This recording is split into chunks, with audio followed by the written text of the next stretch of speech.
नमस्कार दोस्तों, राधे राधे। सबसे पहले आप सभी को भाई दूज की हार्दिक शुभकामनाएं। भाई दूज का त्यौहार हर साल कार्तिक महीने में द्वितीया तिथि के दिन मनाया जाता है।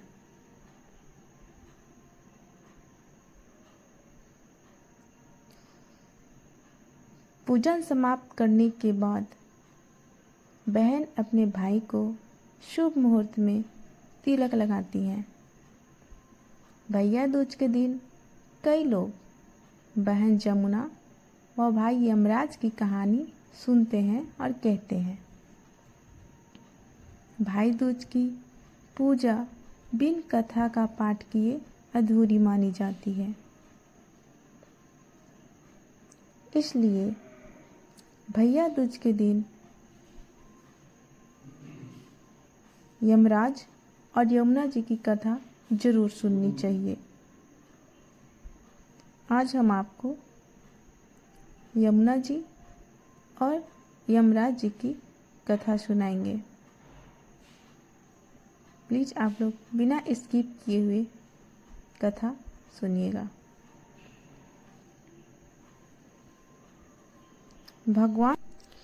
भगवान सूर्य नारायण की पत्नी छाया है। भगवान सूर्य और छाया के पुत्र और पुत्री हैं यमराज तथा जमुना जी। जमुना जी को अपने भाई यमराज से बड़ा लगाव था। वह उनसे बराबर निवेदन करती रहती कि अपने इष्ट मित्रों के साथ आकर उनके घर भोजन करें। काम की व्यस्तता के चलते यमराज जी बहन की बात को टालते रहे। कार्तिक शुक्ल पक्ष का दिन था। यमुना जी अपने भाई को भोजन के लिए अपने घर आने के लिए आमंत्रित कर वचनबद्ध कर दिया। यमराज ने सोचा कि मैं तो प्राणों को हरने वाला हूँ, मुझे कोई भी अपने घर नहीं बुलाना चाहता। बहन जिस सद्भावना से मुझे बुला रही है उसका पालन करना मेरा धर्म है। बहन के घर आते समय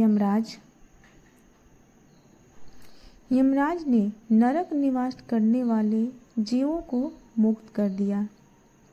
यमराज को अपने घर आया देखकर यमुना जी के खुशी का ठिकाना न रहा। यमुना जी स्नान करके पूरे 36 प्रकार का व्यंजन परोसकर भोजन कराया। यमुना द्वारा किए गए आतिथ्य से यमराज ने प्रसन्न होकर कहा, बहन अब आप कोई वर मांगो। यमराज ने प्रसन्न होकर बहन को वर मांगने का आदेश दिया। यमुना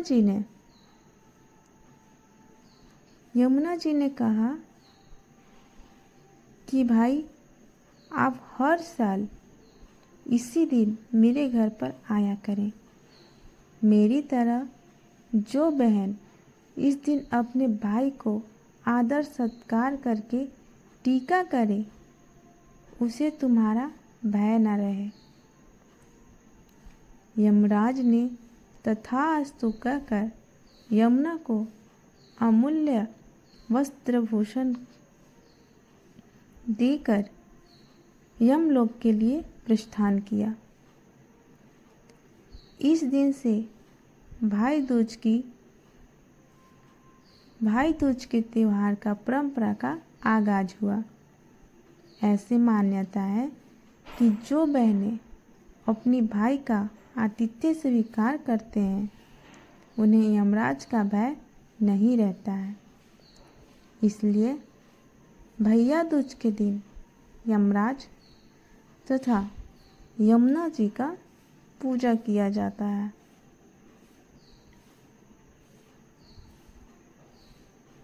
एक बार फिर से आप सभी को भाई दूज के हार्दिक शुभकामनाएं। आपको ये भाई दूज की कहानी कैसी लगी कमेंट में ज़रूर बताइएगा। राधे राधे।